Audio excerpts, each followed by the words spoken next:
I am here with Senator Cory Booker of New Jersey, who is running for president. Good to have you here. It's great to be with you, man. Thank you very much for taking some time with me. Yeah, thanks for being here. So after you announced last month, I watched Street Fight for the very first time. And for those who don't know, this is the documentary about your first run for mayor of Newark. Yeah, Oscar nominated for an Oscar and then lost to March of the Penguins. That's I would not have gone ignominious that way. thing. And so it's about your sort of narrow loss to Sharp James, who was the mayor of Newark at the time. And I have to say, I have never seen a nastier campaign run against anyone. I mean, he said, you weren't really black, you were accepting money from the... some of the things he said was just crazy. Intimidation, harassment. Thuggery, bullying by police. It was incredible. And I watched that, and my question after watching that was, how did you come from that experience and come in general from an experience where you have lived in an inner city for so long with so much pain, as you talk about, and have a politics that's about civic grace and radical love? Because I think to myself, after running a campaign like that and having a campaign like that run against me, I might be pretty angry all the time. I'm wondering how politics in Newark sort of shaped your views. So Newark has been the best life experiences I've had. I've lived there more years than I've lived anywhere, and moved there when I was very young and still sort of shaping my whole view of the world. And you immediately get confronted with what exists everywhere, from suburbs to farm towns, is just the brokenness of life. And you meet these unbelievable people who have far more rights to be hateful than I might. The tenant president in the projects I lived in for almost a decade, Miss Virginia Jones, really one of the greatest heroes of my life. Tough as nails, 5 feet and a smidgen, but could intimidate you more than a UCLA linebacker.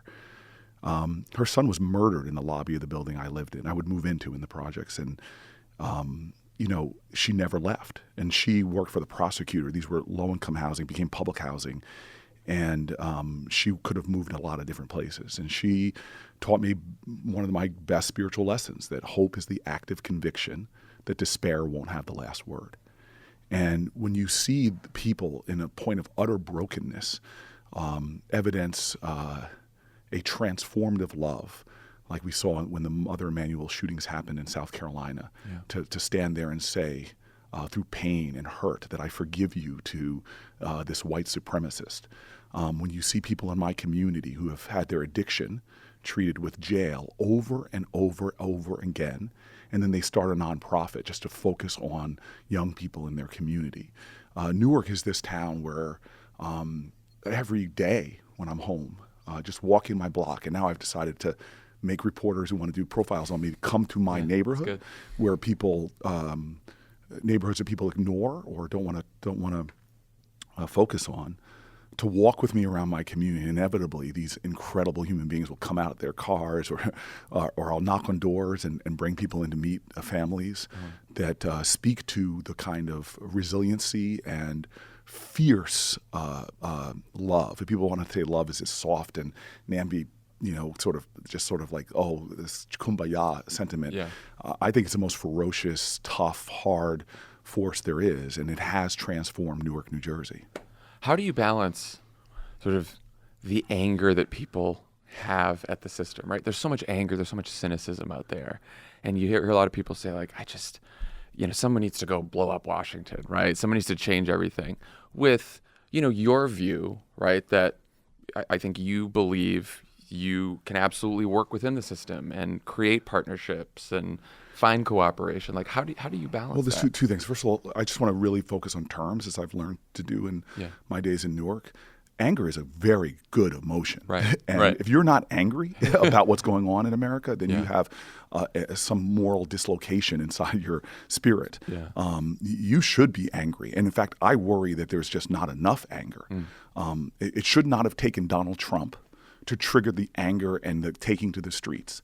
Because in my neighborhood before Donald Trump, there was children that could more easily find unleaded gasoline than unleaded water.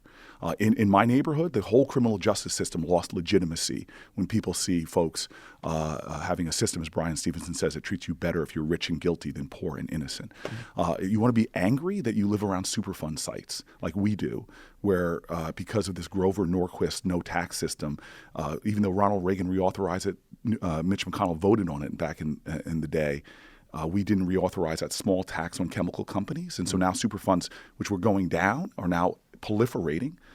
And we now have longitudinal data that shows that in the United States of America, if you're born around a Superfund site, I live around two, that your chance, and they're mostly around low-income communities, disproportionately minority communities, that your chance of being born with birth defects or autism go up about 20%. I mean, I can go through the things that well before Donald Trump that should have had us marching in the streets. And so, but the other word you used is a word I don't like, is cynicism, which I think is just sort of surrender to what's going on. Like, I can't do anything. Right, yeah. When I think American history is a perpetual testimony to the achievement of impossible things by people who didn't surrender to the seduction of cynicism, who said, screw Washington. I'm not going to wait for Strom Thurmond to come to the Senate floor and say, I've seen the light. It's time for those Negro people to have some rights. No. These were folks that said, I don't give a damn. Despair is not going to have the last word. Hate is not going to have the last word. I'm going to do extraordinary things for this country. And so for me— Are you worried that politics has become more cynical? Because it worries me. I hate cynicism too, but I worry that it's— I thought it was cynical when Obama ran in 2007 and 2008. I was like, oh, there's a lot of cynicism out there. And now, 10 years later, I'm like, oh. But we're all responsible for that. Yeah. I mean, this finger pointing, I mean, come on. I've campaigned for lots of presidents since I was a city council person, getting called to campaign for lots of presidents. And I would show up in black communities, and I would hear the same thing that we say when we see politicians suddenly come into our community, which is, why we only see y'all around election time. Right. And we wonder why we have 50% voter turnouts. And we think it's a great thing when it gets up to 60%, because we're not speaking to people where they are. And we've seen the Democratic Party and the Republican Party screw us. And so if you want to combat cynicism, we need to have more people that are speaking to the truth of the experiences that we're having out there. And so you said something that, Cory, you want to work within the system. I have two sort of views of this. I do what I have to do to get shit done. Right. And when I was mayor, I was unapologetic, whether it was with my children or with my communities. You know, I still remember the Trust for Public Land came to me and said, you're the most underparked city in America. Like, they were like, just like, you guys have no usable green spaces for your kids. And so my staff was making fun of me. They said, you will pimp a park anywhere you go. I was like, I will name a swing after you. Just give me. And we created the largest parks expansion in our city in a century. Now there's parks all over the city of Newark, from pocket parks to the largest city park we built, 9 acres. And we did that because we were just unapologetic, working within the system. But I also knew that we had to change the frickin' paradigm where Newark was literally the butt of jokes on national TV. And if I couldn't change the whole system and get people to reawaken a moral imagination about urban places, then it wasn't just working within a broken system, which I will do, but it's about changing people's view, which is the same way I view this election right now. Yeah. If this election is just about one office and one guy, and everybody thinks we did it, we got rid of Trump, and we go right back to doing the stuff that we were doing in those 2013, 2012, 2010. We're not going to be okay. We're not only not going to be okay, but those things I listed before, environmental injustice, economic injustice, criminal injustice, we'll still be doing something. We have to figure out a way to expand the moral consciousness. And it's the same thing in the rural areas. I've started my campaign in the States going to the rural areas. You know, we see an existential crisis in this country when our suicide rates, opioid addiction, are having a life expectancy is going down for all Americans. It's going down for white men. The farmer suicide rate is as high as it's been since the Great Depression. The vast disappearance of the independent family farm. I'm down in North Carolina in a black community where they're dealing with one of the most horrific environmental injustices I've ever seen in Duplin County, where you have these massive CAFOs and corporate agriculture, and they take these massive lagoons of pig shit and they spray it over fields that happen to be in black communities. I could take you down there and show you the stuff misting into neighborhoods where people crowded into a room to tell me that they can't open their windows, they can't run their air conditioning. They have respiratory diseases, cancers. But those farmers there, they're contract farmers. They're one step short of being sharecroppers because these corporations, Smithfield, one of the biggest ones, now an international conglomerate, Chinese-owned company, has put the farmers in a situation where they're so deeply in debt, they're just struggling to stay ahead, and they're trapped in a broken system. And so one of the things what's happened in America in this slice and divide culture where we have, is it the urban voter or is it the rural voter? Is it the factory? We talk in ways that slice and divide our country. And we are forgetting that that's these systems now, the suffering of that contract farmer or the rural African American person is directly connected to a broken systems that why my folks who work full-time jobs and catch extra shifts and still go to my corner bodega and use food stamps and find a Twinkie product cheaper than an apple. We are all caught in the same broken system, and it's the fact that we have the delusion of separateness, the dangerous delusion that we are separate from each other, that is undermining our whole civic space and our ability to solve problems. And so what I'm telling people in this election is not only, as a guy who went through a street fight, not only do we need to beat Donald Trump, but the way to beat Donald Trump is not to do Trump-like tactics. You know, the incredible youth, the young people that marched against Bull Connor in May of 1963 in Birmingham, they didn't bring their own fire hoses and their own dogs. Yeah. They called to the moral consciousness of a country. They got folk woke so that after their very first protest, thousands of people, suddenly celebrities and incredible Dick Gregory, Joan Baez, everybody was running down to Birmingham and segregation fell within days. They were able to awaken the moral conscience of this country because one of the biggest things I worry about in America is our tolerance. We preach tolerance in America. We're a tolerant nation. Go home tonight and tell somebody you live with that you tolerate them. Right. And to me, I think the problem is tolerance. Number one, it is a cynical aspiration to be a tolerant country, but I'm more concerned about the fact that we've grown too tolerant with the suffering of our neighbors, thinking that somehow is not affecting directly your life. Yeah. And so for me, if this election is just about Donald Trump, fine, I want to beat him. If I'm president on the first day with my pen, I'll restore the transgender military service. I'll go back to some of the things he's done, mercury rules, methane rules. I can do a lot as your chief executive, but I'm not running just for that. I'm running to wake up the moral consciousness of our country, to confront injustices and understand that the only way we've ever solved mass injustice in this country, from the workers' rights movement, taking people from sweatshops and child labor to workers' rights and public education, which both are being eroded right now, all the way to the civil rights movement, all of those things had to be done by creating broader coalitions of people, Republican and Democrat. I'm literally sitting before you right now because a Republican town in New Jersey, when my parents in 1969, I was just a baby, were denied housing because of the color of our skin. They were kept being told by real estate agents that our homes were sold. It was this coalition of folks, black folks, white folks, Christians, Jews, Republicans, and Democrats, that didn't think, okay, we can't solve they didn't surrender to the cynicism of housing discrimination in America. They did some extraordinary stuff. Yeah. They literally did a sting operation. A white couple bid on the house after my parents were told it was sold. They set up a closing. On the closing, the white couple didn't show up. My dad did, and a lawyer who ends up getting, literally my father and him walked in, and the real estate agent gets up and punches my dad's lawyer in the face, sigs a dog on my dad. And so you have to understand, growing up, as I did to two civil rights activist parents who were rough on me. They're like, boy, don't walk around this house like you hit a triple. You were born on third base. I did what my parents told me to. I got all these degrees from various schools. And my dad's like, boy, you got more degrees in the month of July, but you ain't hot. Life ain't about the degrees you get. It's about the service you give. And you owe a debt in this country. And that's why I moved to Newark, New Jersey. And the very first thing I started doing was housing rights, housing organizing, taking on slumlords that the cynics said, you can't beat this guy. They had connections to City Hall. They were powerful guys. Well, we organize folks. Right. And that's where strength comes from. And we've lost that in America right now, where people are suffering and hurting and feeling like they're isolated. People, whether they're suffering with addiction or mental health, suffering because they're a mom of a special needs kid that is barely holding on because they can't afford childcare and they're working two jobs and they can't afford housing. But we're not separated. We're not suffering alone. There is mass suffering going on in our society right now, but we're failing to see that we're in this together. And if this election is not about waking us up to that common cause.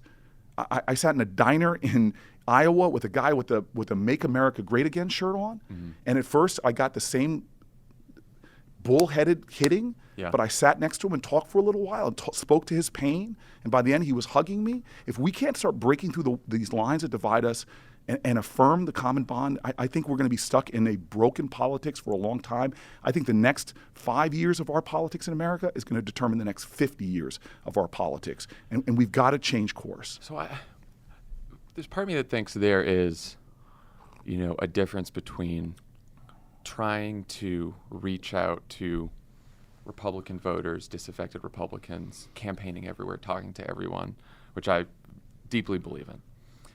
There's a difference between that and sort of the official Republican Party in Washington. Thank you for adding that. Because I think when we use lazy labels and just say Republicans, now you're roping in a whole bunch of people. No, and I never. They get defensive.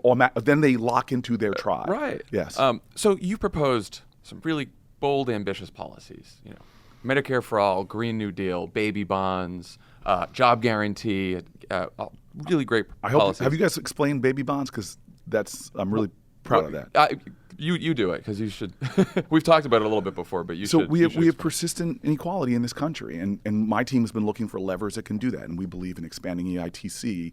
I can go you a lot of policies, but one of the things that bothers me most about this country is not the persistent wealth gap, which is a problem, but the persistent racial wealth gap. Right. And we have cities in America like Boston where the average white family's wealth is about $280,000. Yeah. The average black family's wealth is $8. I mean, we are. My father said this to me painfully. He died 6 days before I was elected to the United States Senate. Most hopeful man I've ever met. He was born poor in the Deep South, segregated community, to a single mom who couldn't take care of him. And he comes so far, and he said to me, I fear that I've gone to a point in this country where a kid born like me, and 70% of my kids are born like my dad, poor to a single mom, in a segregated community. New Jersey is, I think, about the 5th most segregated state in the nation because of our very racist laws going into the 1970s that tried to stop black families like me moving into white communities. And he said a kid born like me would be better off being born in 1936 than today. Now, I'm a data guy, so when I was married, I was saying, God we trust, but everybody else bring me data, show me the numbers. On a lot of indices, my dad's right. And one of them is the fact that the wealth gap was closing between blacks and whites, but now it's back to where it was around the time I was born. Right. So baby bonds basically says that every child born in this country should have a stake in this economy. And wealth is important. People who live paycheck to paycheck know that they don't have any wealth to fall back on for emergency or to invest in the kind of things that deepen wealth. Now, black communities were denied programs that people brag about as pathways to the middle class, from GI Bill to Social Security was written in a way to exclude professions where blacks.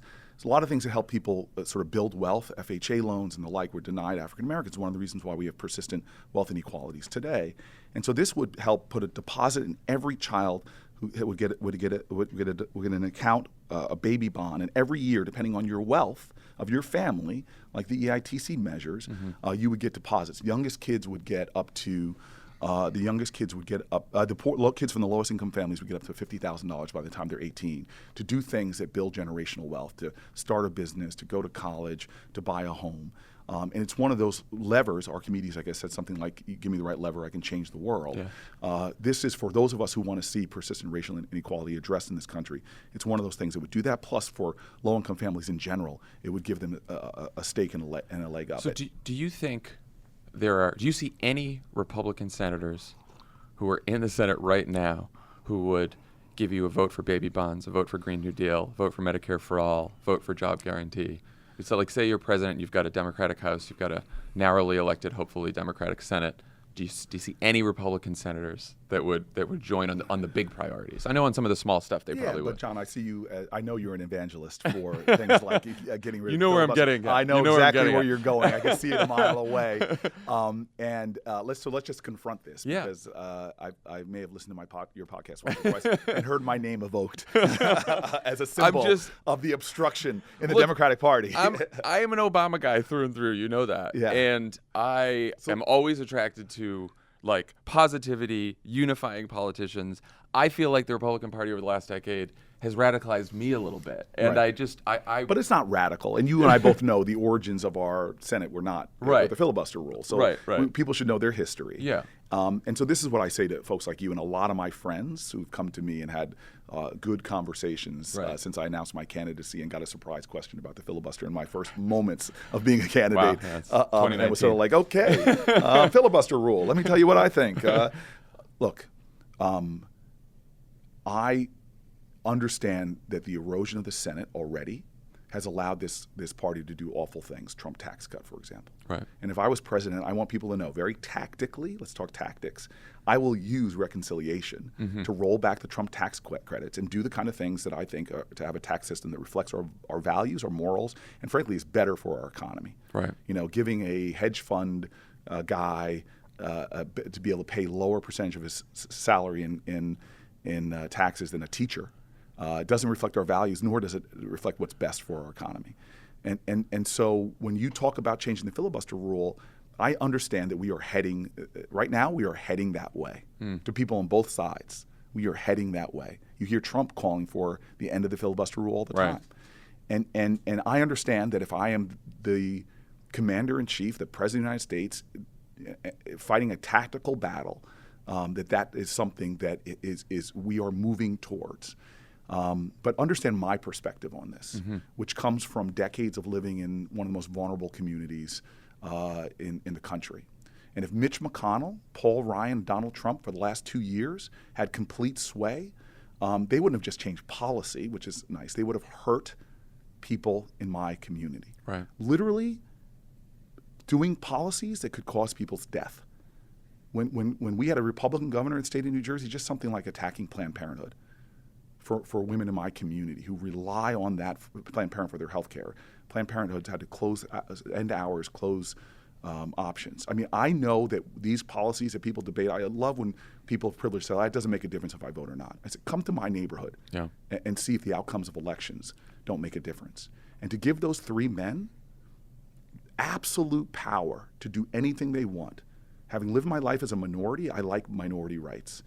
And so I will balance that against, and I know because I've had this conversation, you fire a lot of people up on your podcast who come to me and make not evangelical arguments, very practical arguments. So I'm going to tell you that for me, that door is not closed. Okay. But I am also going to tell you that if we can't change the larger civic spaces of our country, like they did in the labor movement, like they did in the civil rights movement, where the consciousness of our country changed. If we don't see this as an opportunity to swing the pendulum from Twitter, trash talking, trolling, hateful politics, where it's just about destroying the other, if we can't get back to a understanding, and by the way, you're talking about reaching out to disaffected Republicans, using that term broadly. I've sat with labor leaders. Right. Half of their base literally will say to me, half of my base voted for the party that wants to destroy Davis-Bacon, Yeah. that wants to make every state a right-to-work state. That's not a big leap to get a person who identifies as a Republican. Just the base of our party, the labor base, we're losing them. Yeah. So I don't think that we are that far away from, in these next 5 years of America, to having a revival of civic grace and having a more courageous empathy that understands that the farmer, the factory worker, the inner city mom working 2 jobs have common cause again. And in the same way that this brilliant marketer, he put the best carnival barkers to shame with the way he has branded and campaigned and spoken to folks. If we can't have a commander-in-chief that understands, like I had to as a mayor, that it's not just about my tactical decisions with my city council, but I've got to change the entire perception of my city and urban issues and attract institutional capital back to my city that wouldn't even invest in Newark. To take companies, when I started talking about ending food deserts by bringing supermarkets back into the neighborhood, I'm not joking. I went to a supermarket convention and they laughed at me. I had to change the larger sentiments around Newark. And right now in America, I will join you, John. Should I be president of the United States? Come back to the White House. I'm not joking. Yeah. I'm serious. Come back to the White House. Help me with the tactician. Help me to figure out what we have to change to get things done. But join me in the larger cause of our country, because you and I, before you know it, my days in politics will be over. Yeah. Look, when I'm Trump's age, it'll be between 2040, 2050. What will America look like by 2050 if we don't change our politics? Sincerely, with where we're going. No, that's my whole issue. And so my whole issue is not just changing the things that are happening in the Senate, right, that have allowed for these right-wing judges to be done. They got rid of the filibuster rule in the Senate. They got rid of the blue slip process. I know I'm talking technically, but as a Judiciary Committee member, senators no longer have a say. They literally are sitting a circuit court judge that Menendez and I were not even allowed to meet with, right, from New Jersey. Yeah. My question is, I think you would agree that, like sometimes the media is like, oh, if only, Republicans and Democrats in Washington would call out the media. Right. Well, that's a whole. I mean, no, it's believe not. Me. it is, and don't call them the enemy of the people. Right. But I watch what they give oxygen to. Right. They're giving. Van Jones once told me this story that they had in Crossfire. They had this idea. At the end, they're going to do ceasefire and talk about where they agree. I'm sure that didn't fly on CNN. It did not fly on CNN because the people who took over the show, Van was telling me, the people that took over the show afterwards, the producers, you want to end on a high on audiences. Right. And they have that seamless transition where one host talks to the next host so that you don't lose audience. Yeah. They were ticked off because the ceasefire segments went way down in terms of ratings. So this is probably what I'm talking about. Like, I don't think this is an issue of personalities, right? Like, if only Obama had more drinks with Mitch McConnell, things would have been. There are clearly incentive structures for Republican politicians that we need to change right now. One of those is the media, right? There's a conservative media machine that incents them. There's no false equivalency here at all because it's far worse on their side of the aisle. But there are incentive structures on our side. There are, but they feel they right now, Republican politicians feel more afraid of a primary challenge than they do a general election challenge. And part of that's because of when primary became a verb, right, the Republican Party changed dramatically. And I'm wondering how we change the incentive structure for the Republican Party. I remember Obama always used to say to me during the 2012 election, if we win this election, the fever will break in Washington. Finally, the fever will break. The fever did not break, right? And it has not broken. Obviously, and I'm going to tell you again. All I know is about being a grassroots organizer. Yeah. I beat the machine in Newark through grassroots organizing. Texas is a blue state. It's not voting that way yet because we haven't built a 50-state party. Right. I was shocked in Iowa and New Hampshire. I'm not the best fundraiser in the world, but that I led outside candidates raising money in those two states, and they were incredibly appreciative. Well, dear God. You don't think that the issues we're talking about right now in Iowa, where they haven't just assaulted Davis-Bacon, they found a loophole. They literally were pushing a law that says if you file a workman compensation claim and you lose the claim, then you can be held criminally liable. I mean, the stuff they're doing to public education on that, and I was having honest talk with folks when I was in Iowa this last week, that we can get a president, but if you don't change your legislature, if you don't build most of these issues we're talking about, I can do some things about public education when I'm a president. I can fully fund special needs education. I can create a tax relief for teachers who reach in their own pockets and give money, as I see in Newark all the time, thousands of dollars, hundreds of dollars for their kids. I can forgive loans for people who are willing to teach in rural areas, urban areas. I can do a lot of that, but fundamentally, there's an assault going on public education in your state that only can be stopped by electing folks. I believe fundamentally, and maybe I'm wrong, but I'm willing to, if I'm president of the United States, this is where I'm starting. There are all these people that want to support the new president. I'm going to tell folks what we need to do is create a 50-state organizing strategy to start preparing for 2022. When people like Mikey Sherrill and all these other folks are going to have their back against the wall that shouldn't if we organize, because I've seen this in the response to Trump. Yeah. The response to Trump has been, hey, let's organize. Yeah. I met with this amazing table of women leaders in my state, and there were women I've known for a long time, heads of organizations like NOW, and then there was these young millennial women who had thousands of people in New Jersey organized on their Facebook page who openly admit, some of them to me as I meet them around the country, that I wasn't that engaged or involved before Donald Trump. And if we don't sustain that kind of organizing, we could turn Texas, heck, I think we could turn Texas in 2020, but definitely in 2022 just by organizing people. You go to communities like Newark or Wayne County where Detroit is, or Philly, and really engage with African American community. Yeah. I'm talking in the way we do in Newark when we were organizing elections, talking to their issues, actually connecting them to the policies that can help our communities. you are going to get African-American turnout to go up in midterm elections. And so I understand a lot of what you're saying is because we look at the way things have gone in the past. But one of the things I hated most when I was mayor of the city of Newark is people would tell me, you can't do something because we tried this and it didn't work, or this is the way we've always done it and it's never worked. Yeah. It takes new approaches, creative thinking to create real transformations. And forgive me for going on, but I just want to just give you this example of we're the internet generation. We have tools our parents never had. I was sitting at home watching the Tonight Show when Conan O'Brien was on it. And he did what ticks me off the most is when people kick communities that are already down. Yeah. And he said, I hear Newark, New Jersey has this new healthcare program. I was really proud. I was able to drive prescription drug costs down in my city for in a community and get people into primary care, which is really good for health and driving down healthcare costs. And it got a little national attention. And here comes Conan O'Brien in his monologue, and he says, I hear Newark, New Jersey has this great new healthcare program. Well, I think the best new healthcare program for the city of Newark is a bus ticket out of town. Oof. I'm the mayor of the city, sitting there watching TV, hanging out with my two best friends, Ben and Jerry, and just lost it. Yeah. But you know what I did? Because this is the reputation of Newark. It's a laugh line. People were cracking up. I hear it about Cincinnati. I hear it about Detroit. I hear it about places where dark and black and brown people live all the effing time, and it pisses me off. But you know what? I'm different. A generation ago, or not even 5 years before that, the best an angry mayor could have done, and my mayors did that. My previous mayors in Newark did that. Write an angry letter to the network, and intern would read it. You know, or they can call a press conference and only channel 72, the Bulgarian channel, would show up. Yeah. But we live in a different era. I went to my office and I sat there behind my desk, and I used some humor and I used some straight. I said, look, this is Newark, New Jersey. You know, we are a great city, bragged about my city. And Conan O'Brien, I'm banning you from Newark's airport. I said, you're on the no-fly list. Try JFK, buddy. And guess what happened? That video went viral.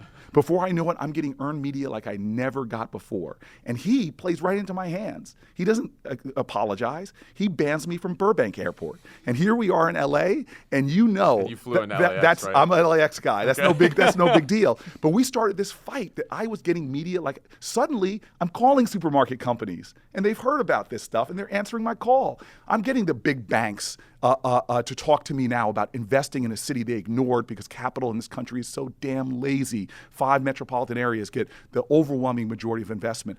By the end of the fight, this kerfuffle that became a national story, as I'm going on, Larry King and shows that never going on before, he invites me on his show. He apologizes and gives $100,000 to Newark charities. So I'm just saying that as an example of we are a different generation. I sometimes imagine if the civil rights generation had the kind of organizing tools that we have. Yeah. We could, we've had presidents now from, even Barack is older than I am. We've had folks from different generations. Our generation can't concede that we are going to be a nation with people with common interests and common pain are cut up and divided. And so I'm not joking about this. If I'm president, John, you're going to be like, that Booker guy is calling me up to help me with tacticians. Of course. But I'm always help. But my challenge to you is going to be, let's use podcasts like this to call shit out. Yeah. Look at House Bill, the House bill they just passed that got lost in all the things the media wanted to cover. HR1. HR1. Yeah. Do you know what the polls say about that? Very popular. Amongst Republicans. Well, but what got me, probably the worst moment of the Obama years for me, or the most frustrating moment, is a background check bill with 90% support in the public, sponsored by conservative Senator Pat Toomey of Pennsylvania, and Joe Manchin, no one's idea of a liberal, goes down a couple months after a school shooting. And I was like, if we can't pass something that's that popular among Democrats, Independents, and Republicans that has bipartisan support, what has happened? Where do we go from there? How do we change that system? But you understand you're saying this in the context of a guy who grew up with stories about how many freaking times they tried to get civil rights legislation passed. Yeah. No, it's a lot. And did anybody say, we tried once and it failed, and so let's not try voting rights or civil rights or housing or Fair Housing Act?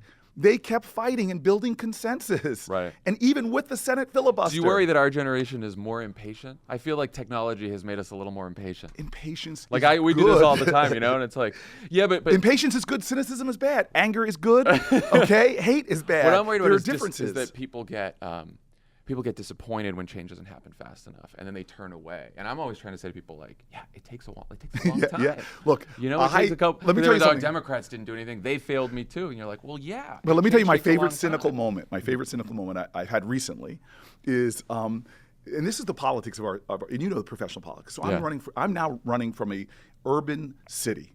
Okay, and most people don't know this. I'm the 4th popularly elected black guy. Yeah. Black person in the United States history. Number 3 was Obama. Number 2 was Carol Moseley Braun. Number 1 was Edward Brooke. Yeah, right. And so it's like there hasn't been that many black people in the Senate. Right. And so you get these professionals that come to you and say, well, don't talk about these. You're talking about criminal justice reform everywhere you go. And almost like are trying to imply to you that this is an issue that's only affecting black people, which, by the way, if you are living in a country that's watched your infrastructure crumble, except for in one area, I was in Poland, and a Polish peer of mine as a senator was telling me, and this was one of those moments I had to control my tight end instincts and not create an international incident, who was bragging to me about their mass transit or whatever he was talking about. And you Americans, we built out the best infrastructure in all of humanity. While our bridges, tunnels, no broadband, China's building 18,000 miles of high-speed rail, but what we were building out was prisons and jails. Prisons and jails. We were building a new prison or jail in America every 10 days from the time I was in law school to the time I was mayor of the city of Newark. And so here they're telling me, because I'm now running in a state that's overwhelmingly white. Right. Blacks are 12, 13%. And they're like, don't talk. We polled this state. Don't talk about criminal justice reform. It's not one of the top 2 or 3 issues. You need to talk about X, Y, and Z. And I'm like, leaders don't follow consensus. Real leaders mold consensus. So everywhere I went, from synagogues to wealthy suburbs, Republican communities, Democrat communities, I wanted people to know why this is breaking. So I get to Washington, and then people want to give me a reality check. Well, you can't pass comprehensive criminal justice reform. You can't do it. And I said, okay, this is a challenge to me not to surrender to cynicism. I still remember, and maybe I'm telling you too much, but I knew Chuck Grassley was key, and I'm like, how can I find some common ground with a guy that I can write a dissertation on my disagreements with? So one day, how like you get to preside over the Senate. Really, it's the most junior guys, but I'm literally sitting there at the Senate. And by the way, it is like one of these things that will blow your mind if you're a geek, because they have like the gavel that was used from like the 1700s. It's still there. You could open it up and like I'm trying to get some DNA on that thing. And anyway, and I'm watching Chuck Grassley come to the floor, and I've watched him give speeches now that just rankle me, and he starts talking about wind tax credits. And I'm like, wait a minute, common ground. And I go up to him and go, Mr. Grassley, sir, like the older senators often tell me, call me by my first name. And I'm like, you are literally, I was watching you like in high school. Right. And we started talking. I go to his office and I said, help me understand why you go to the Senate floor and talk about longer sentences and not short. And it took me years with the heroic leadership of Dick Durbin and me trying to be his mini-me and running around, building consensus and fighting to get things that were really important to me. Like we're doing things right now as you and I are sitting here. There are children who haven't even been convicted of things that are in solitary confinement right now, which psychological professionals call torture. Right. And so we get this bill with my priorities in there, and we get it done. We get it passed. Yeah. So what I'm telling you is that's too slow for me, because it's just as the act's called as a first step.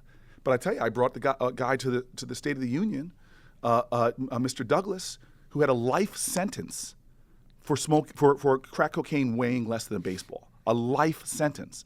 We liberated thousands of people with that piece of legislation during an era of Willie Horton, right, where people are getting out of jail. Yeah. In an era of Willie Horton, we got it done. And so don't tell me that we can't collectively. We've got the best on our party, the best branding experts. They're using them for materialism and corporatism and everything. Yeah. But don't tell me with the young people I'm meeting out there who are not taking that vote that you talked about that failed in the Senate. You talk to these folks coming out of Parkland and communities like mine who are determined to pass common sense gun safety. I just believe we can get things done, especially if we can get more folk woke, that they are living in a nation that brags about being the wealthiest country on the planet Earth, but has a declining life expectancy, that used to have the best infrastructure on the planet Earth, and in the span of one generation trashed that house they inherited from their parents and handing it over. When I talk to groups like this, everybody agrees. I'm not joking. I mean, there may be that 5-10% that we can't ever get to. And so what is our politics going to be? And that's why I'll die on this hill in this presidential campaign. I literally will. Mm-hmm. Maybe some people are going to want folks to fight fire with fire. I ran a fire department. It's not a really good strategy, okay? I'm going to die on this hill because I want this to be more than about just one guy in one office. Because my communities were suffering before this guy got elected. And so were factory towns, and so were farm towns, and so were people that were easily angry and then felt some appeal with some guy that wanted to blame it on Mexicans and Muslims and others, and lied to people about trade because he's not doing anything about it. Lied to people about Medicare, that he just put a budget in that cuts. We can reach back out and get those people together and awaken that worker. And by the way, I cannot stand how working. We're going to get off to working people. That's not people in my community in Newark. But we can get workers to see common cause. We can get people in different areas of our nation to see common cause. And that's what I want this election to be about again. And by the way, I'm betting you, and I hope to have the chance to prove this, to be the guy that gets to run against Trump, the person that gets to run against Trump. I bet you that not only is this a strategy that this country needs, I think it's actually the best tactical strategy to beat a bully. Watch Street Fight. I'll show you how the strategy of dignity and grace can actually win in the toughest of politics. What I thought about this interview after, in the wake of New Zealand and that shooting, because you have this very powerful message of radical love. Like, what do you do as president about rising white nationalism and xenophobia, Islamophobia, anti-Semitism? I'm just. How do you fight that? Because obviously, that has been fueled by Donald Trump, but I know you would agree that's been around far before Donald Trump, and it's been a problem before then. What can you actually do as president about that? So first of all, let's again understand that, and this is why I think it's good to go back and read from the era of which I sprang forth. I'm the child of the civil rights generation. There's some great books written about King's radicalism. We've created this, as Cornel West says, the Santa Clausification of King. Right. He was a really radical guy who died with 60% disapproval ratings. And I love what he used to say about love. He used to say, you can't legislate someone to love me. Yeah. And that's why I need you to put some things in place to protect me. That's why I was so proud that Tim Scott, Kamala Harris, and I were able to push forward an anti-lynching bill through the Senate after hundreds of times trying. Right. And so the first thing a president has got to do is protect people. In the LGBTQ community, we have about 30% of our children reporting not going to school because of fear. We have a Department of Education, and this is one of the reasons I fought so hard against Betsy DeVos, that I knew she was going to trash the Civil Rights Division of the Department, literally doing the things to protect. Her policies turning their back on the epidemic of sexual assault in college campuses, to turning her back on LGBTQ rights and the rights of black and brown vulnerable kids. This is why, as president, not only from the Department of Education Civil Rights Division to the Department of Justice that should be investigating these white supremacist groups, that the president of the United States can't even admit that there's rising hate and rising anti-Semitism and rising Islamophobia in this country. And so you have to be a president that speaks to the problems. We have had, since 9/11, I think around 80-ish terrorist attacks on our country. The majority of them have been homegrown right-wing extremist groups. The majority of those have been white supremacists. For all the billions and billions of dollars we're spending to protect Americans from quote-unquote terrorism, we need to focus on domestic terrorism. Would you make sure that you appointed an attorney general who would go after white nationalism? That would you try to increase funding to make sure that we are investigating? So Trump has cut funding. to investigate white nationalist groups at a time that the violence coming out of these white nationalist groups. So I would, and have a lot as a lawyer again who came up because of the protections that were given by the DOJ. We need to have a Department of Justice that is dealing with violence and crime, including police shootings, which you have big city police chiefs talking about needing to create greater senses of accountability for law enforcement. The Department of Justice can be doing so much to create safety and securities in communities and to restore confidence in the criminal justice system that we are fairly pursuing injustice wherever it exists. We spent a lot of the past month talking about anti-Semitism, and one of the issues raised in the many debates we've had is really a foreign policy issue. Should Democrats be more willing to call out the Israeli government when there is a prime minister who's made it his policy that there will not be a Palestinian state as long as he is in power? So the short answer is yes. Yeah.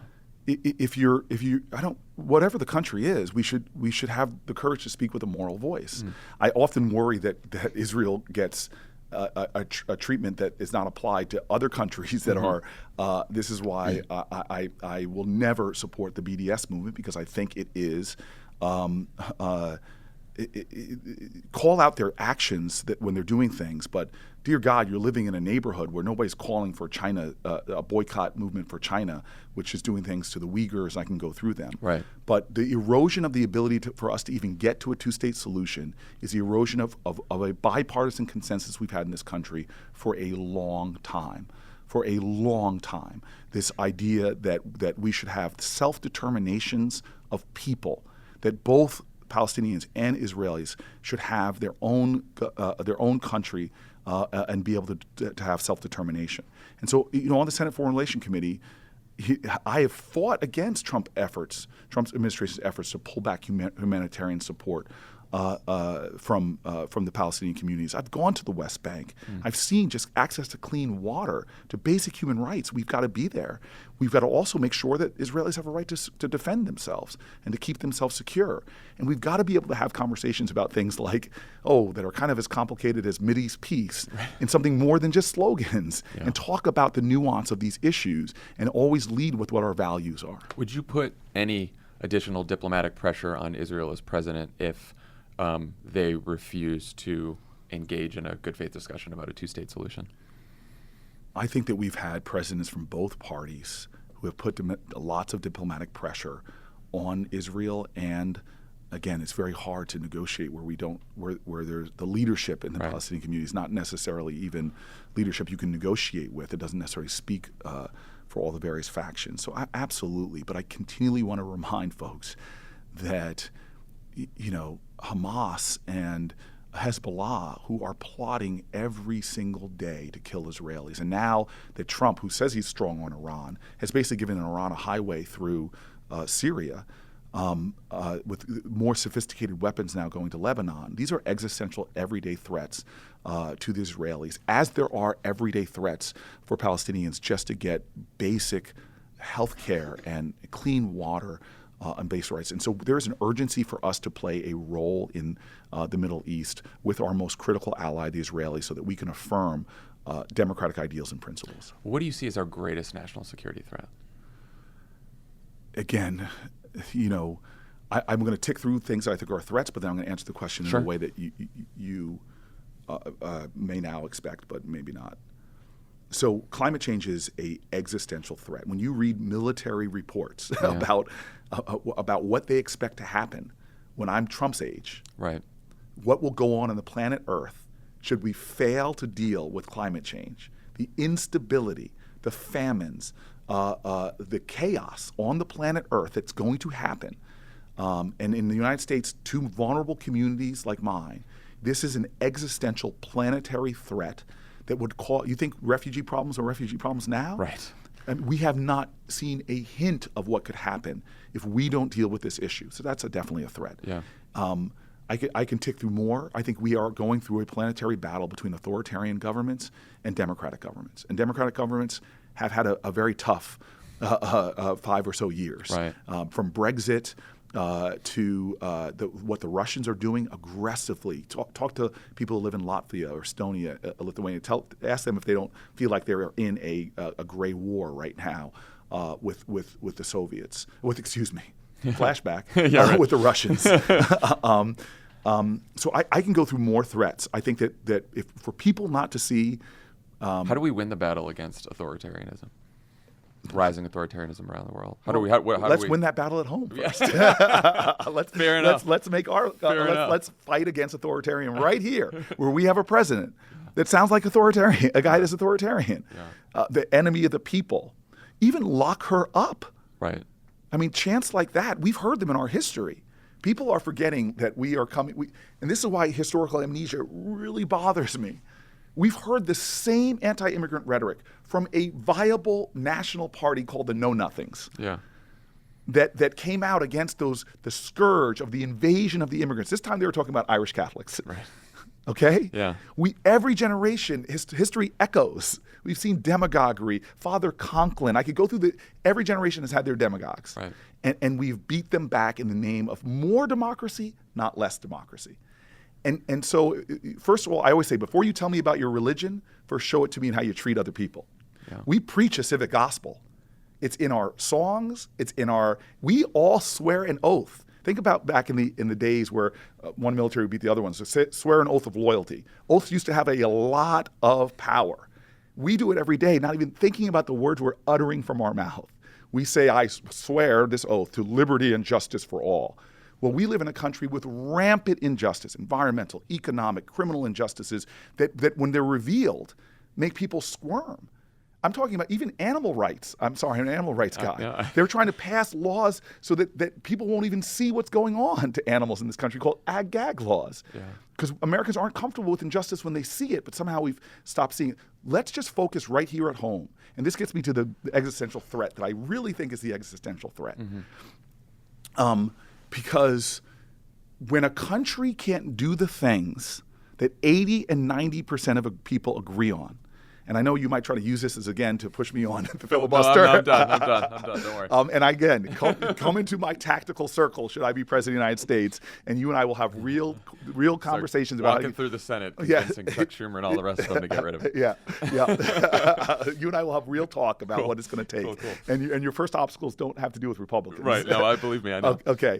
But for us to be a country right now that has allowed the dangerous delusion of divisiveness, that somehow the woman that works for United Airlines, Latina woman in my city, and by the way, she doesn't work for United Airlines. She cleans their planes, she delivers their food, but she works for an outsourced company that suppresses her wages, gives her no retirement security, that she has a different cause for her life than the guy in the factory town that just saw his job disappear to a country with no labor protections, or the farmer who has got a CAFO, as a literal farmer said to me, a Republican farmer was telling me about, that the CAFO is down the street from him has poisoned his well that he used to drink from, and his crick, I think that's pronouncing it right. That's right, it is. It's crick.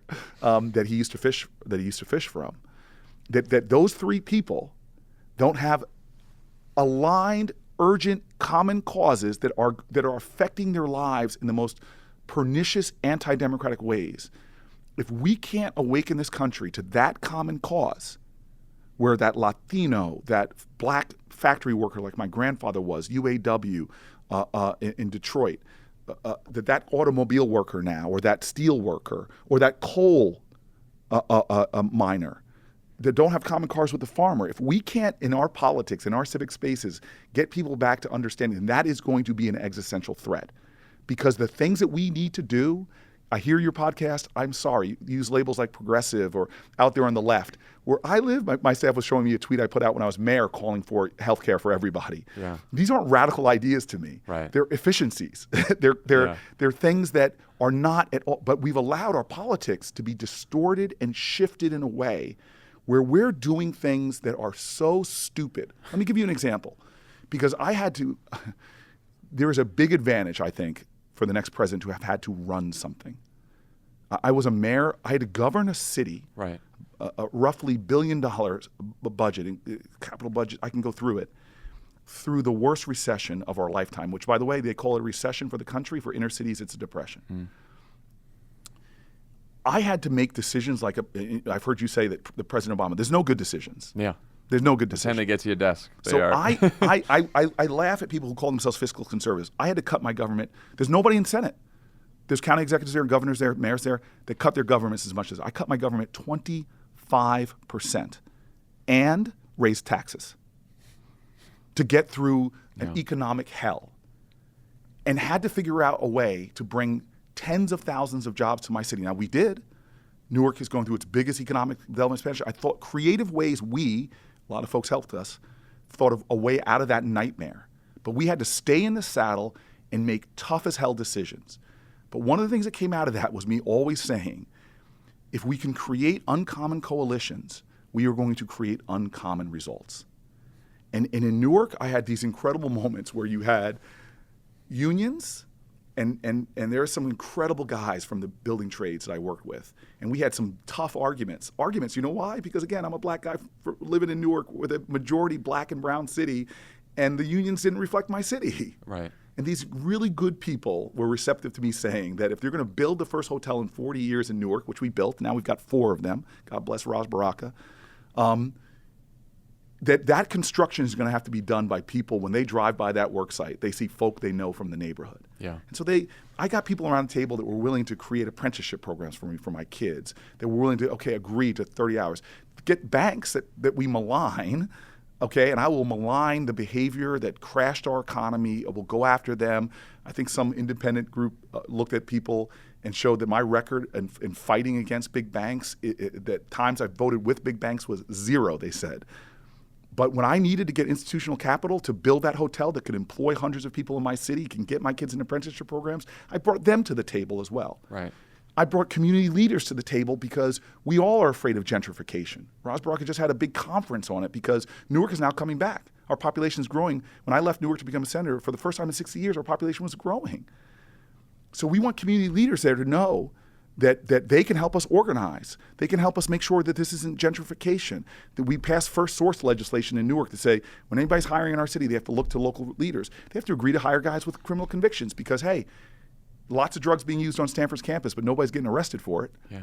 But in my community, you walk. I've done this with a reporter before. Walk the street, stopping fellas, asking, "Have they ever been arrested? What have they been arrested for?" Most Americans don't realize in 2017 there were more marijuana arrests for possession than all the violent crime arrests. And you just announced yesterday that you want their records expunged, not only marijuana legalized. I get a little upset when people want to talk about marijuana legalization, which I'm all for. Right. I'm all for.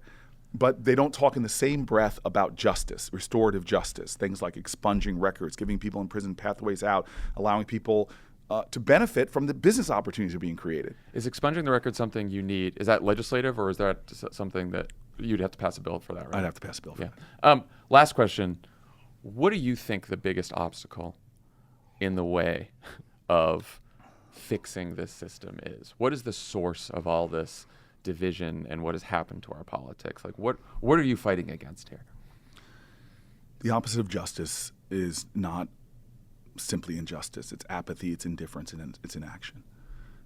I am blown away by young people right now in this country and how they want to work in jobs where the companies have values and morals, the creativity, the artistry, but we still see voting rates at 20, 30%.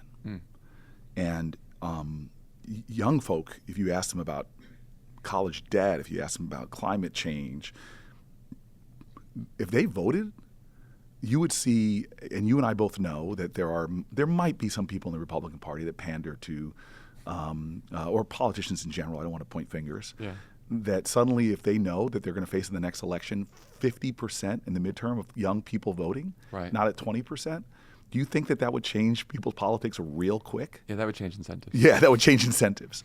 And so there is nothing that is wrong with American democracy that can't be solved with more American democracy. And what I mean by that is that our democracy is not a spectator sport to get more people in the game. And so I understand that there are people in this country that look at a person like me and it fills them with hate and bigotry, and I see what the Republican Party's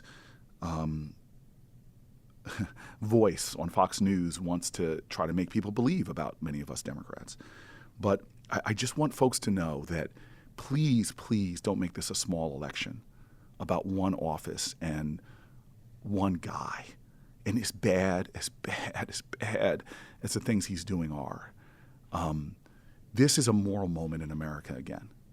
And if we can ignite something in this election, if we can have, and if it's not me, if we can have a leader that can ignite other leaders, that could create not a campaign, not an election, but a larger campaign for this country, if we can reconceive ourselves as framers, because if you don't think that Ella Baker and Mary McLeod Bethune and Martin Luther King, or let's go to the folks like Frederick Douglass, were framers. Yeah. Because the original framers didn't kind of include them. That's right. That's right. So they were reframers. Yeah. We now have to frame this country again. We have to take full responsibility. There's a choice we have to make every day in our lives. It's to accept things as they are or take responsibility for changing them. That woman, Miss Virginia Jones, when I asked her after her son was murdered, why do you still stay in these projects? I know where you live. I know the money you make. And she looks at me and goes, why? Almost indignant at the question. She had this defiant love that was always up in your face. Why do you still stay here, Miss Jones? She looks at me and she goes, because I'm in charge of Homeland Security. I mean, she knew she couldn't secure the whole world, but she was going to be in charge of Homeland Security for that block. Yeah. If more of us say, I'm in charge, I'm not Alice Paul did not wait for Washington. She's the first person who was ever arrested in front of the White House. Yeah. Force fed when she was in prison because she went on hunger strikes. If we take responsibility for our democracy and make this election a referendum on the direction of this country, a referendum of spirit, a revival of grace, if we can do that in this election, and I'm going to call for this.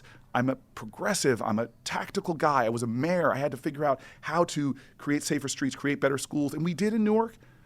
But the thing that allowed that to happen was to get everybody from late night talk show hosts to foundations to unions to reimagine the city with me. Well, we need to reimagine America right now, because all the things we hope for and dream for as this country are at stake right now. The planet is in peril. We've been told we have 12 years and clicking. Totalitarianism is on the rise. Our country is being attacked right now by the Russians, who are finding all kind of insidious ways. I've read the reports of what they want to do. They want to make us suspect the truth. They want to make us lose faith in our institutions. They want to make us be pitted against each other. Yeah. They literally are. I've watched the bots. They're trying to foist us to make us hate each other more. If we can't now revive that grace, put more, as I always say on the stump, put more indivisible back into this one nation under God. If we miss this opportunity, yeah, Democrats might win some elections in the future, but we are not going to change the country in the broad scale way we need to do, that gives labor back dignity, that makes healthcare a right and child poverty a wrong, that makes not public schools a little better, but transforms public education and schools into cathedrals of learning for every child, not having their lives determined by the zip codes they're born in. We can do all these things. It's not a matter of can we, it's do we have the collective will. And so I'm going to talk to that spirit in this country amidst more and more cynicism, amidst more and more people that just want to blow folk up or tell me that, oh, I hope you punch Donald Trump in the face. Yeah. I've said, I don't know if that's a good look for a former tight end from Stanford, young guy punching out our more elderly president. I want this to be an election that is a referendum of spirit and in my opinion, a revolution of spirit in this country, like I saw from my parents' generation around the civil rights movement, like I saw from my grandparents' generation around the labor movement. We can do that again. Well, I very much share that hope, and I'm very glad that you're running. Be a prisoner of hope. Like that. I will. I'm there. Okay. Cory Booker, thank you so much for joining us. Thank you. Appreciate it. Thank Good you luck so on much. that.